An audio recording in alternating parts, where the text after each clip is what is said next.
Hey there, Hope College, and the other 3% of our viewers. Welcome back to Hope Update.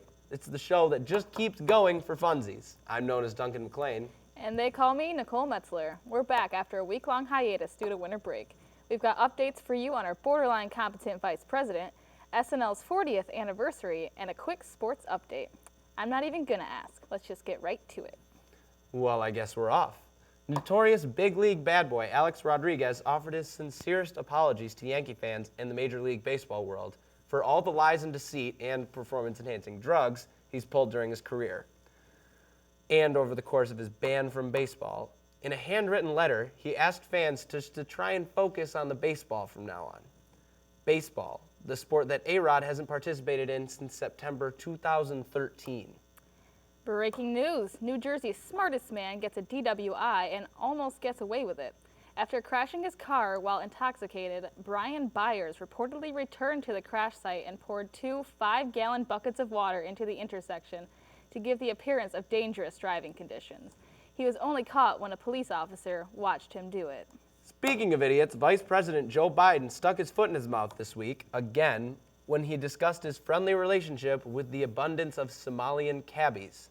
I have a great relationship with them, Biden said to a room full of African and Muslim officials. An awful lot of them are driving cabs, and are friends of mine.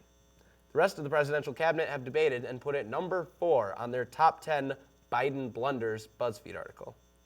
Scientists at New York and Florida State universities have accomplished a major scientific breakthrough.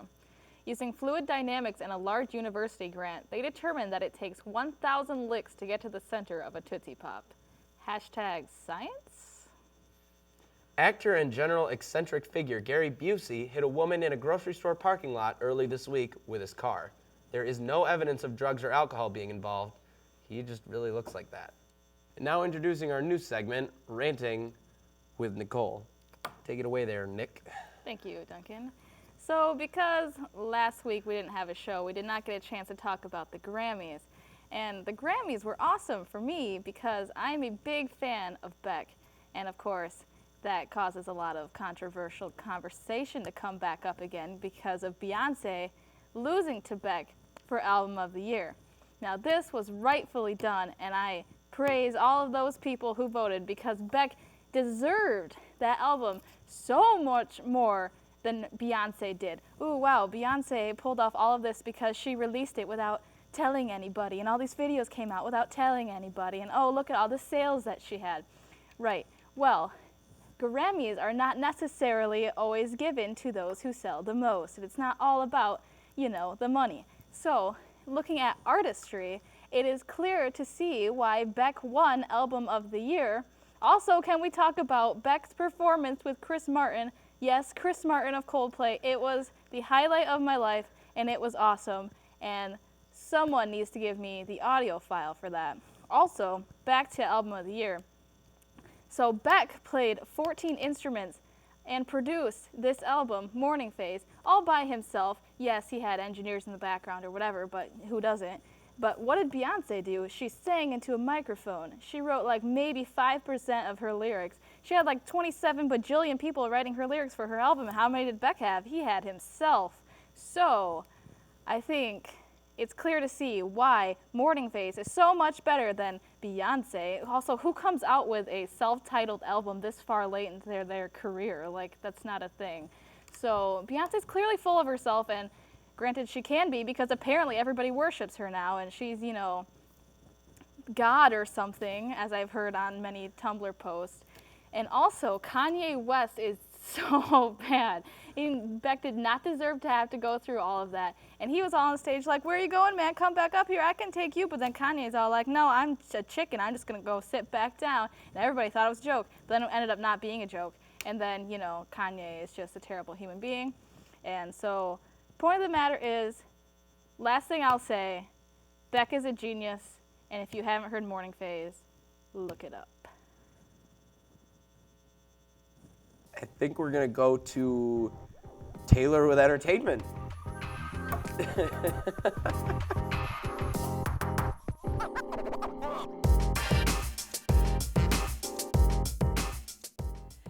Thanks, guys. In pop culture news, this past Sunday, Saturday Night Live had their 40th anniversary show. Many past cast members, hosts, writers, and musical guests return for the anniversary. The memorable show consisted of many sketches, clips, and impersonations that had everyone laughing.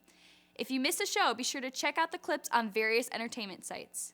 In other news, it's Oscar weekend. This Sunday at 7 p.m., the 87th Annual Academy Awards will be recognizing the 2015 cinematic achievements. This year, Neil Patrick Harris will be hosting, and we are in for a great night.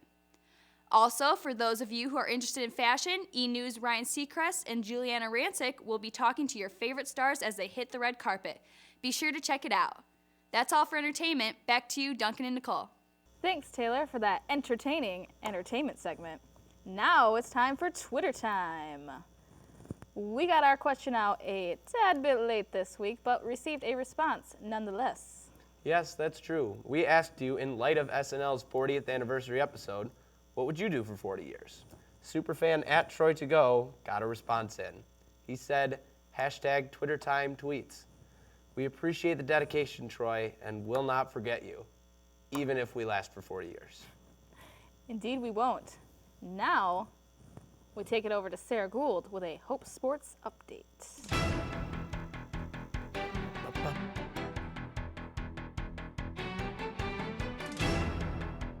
Here are a few highlights of last week's athletic events at Hope College. In girls basketball, the women's basketball team pulled out a great win against Olivet, 42-35 on Senior Day Saturday at DeVos.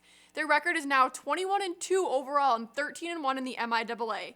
The Flying Dutch honored 7 seniors during a pregame ceremony, including 6 players: Brittany Berry, Rebecca Lawrence, Hannah Dole, Melissa LaRue, Emily Klauka, and Kamara Sudbury, and also student assistant coach Erica Prine. The women's team has a huge game this week against Calvin. Good luck, girls. In boys basketball, the basketball team lost a really tough one against Alma, 91-84 on Saturday. They are 15-8 overall in the season, and the men's team fell back into second place, tied with Trine in the MIAA standings. Both teams have an 8-4 league record and trail first place Calvin by 2 games with 2 remaining. Hope can clinch a berth in the MIAA tournament on Wednesday when the Flying Dutchman host Kalamazoo for a 7:30 p.m. game at DeVos Fieldhouse. In swimming and diving, 4 runner-up performances Saturday helped the Hope College men's swimming and diving team finish for 3rd place at the MIAA championships. The Flying Dutchman totaled 642 points total. Calvin repeated as league champion with 863 points, while Kalamazoo was second with 672. Here are some of the top times. Junior Duncan McLean of Grand Rapids, Michigan finished MIAA runner-up in the 1650 freestyle. He clocked a time of 16 minutes and 22 seconds. Senior Grant Ludema of Ada, Michigan placed 8th at 17 minutes and 14 seconds. Senior Eric Scaff of Flint, Michigan took 15th in 18 minutes and 21 seconds. Freshman Mike Worcester of Indianapolis, Indiana was MIAA runner-up in the 200 backstroke. He clocked a time of 1 minute and 52 seconds. Freshman Charlie Emmer of Grand Blanc, Michigan claimed MIAA runner-up honors in the 200-yard butterfly at 1 minute and 54 seconds. Hope finished MIAA runner-up in the 400 freestyle relay. Thanks, Nicole and Duncan. Back to you. Thank you, Sarah. Always good to hear about sports. Go Dutch. That's all we got time for this week. Make sure to tune in next week for more Hope Update shenanigans. As always, be sure to follow us at Hope Update on Twitter, Facebook, and Instagram. This has been Nicole Metzler. And I'm Duncan McLean. Good night.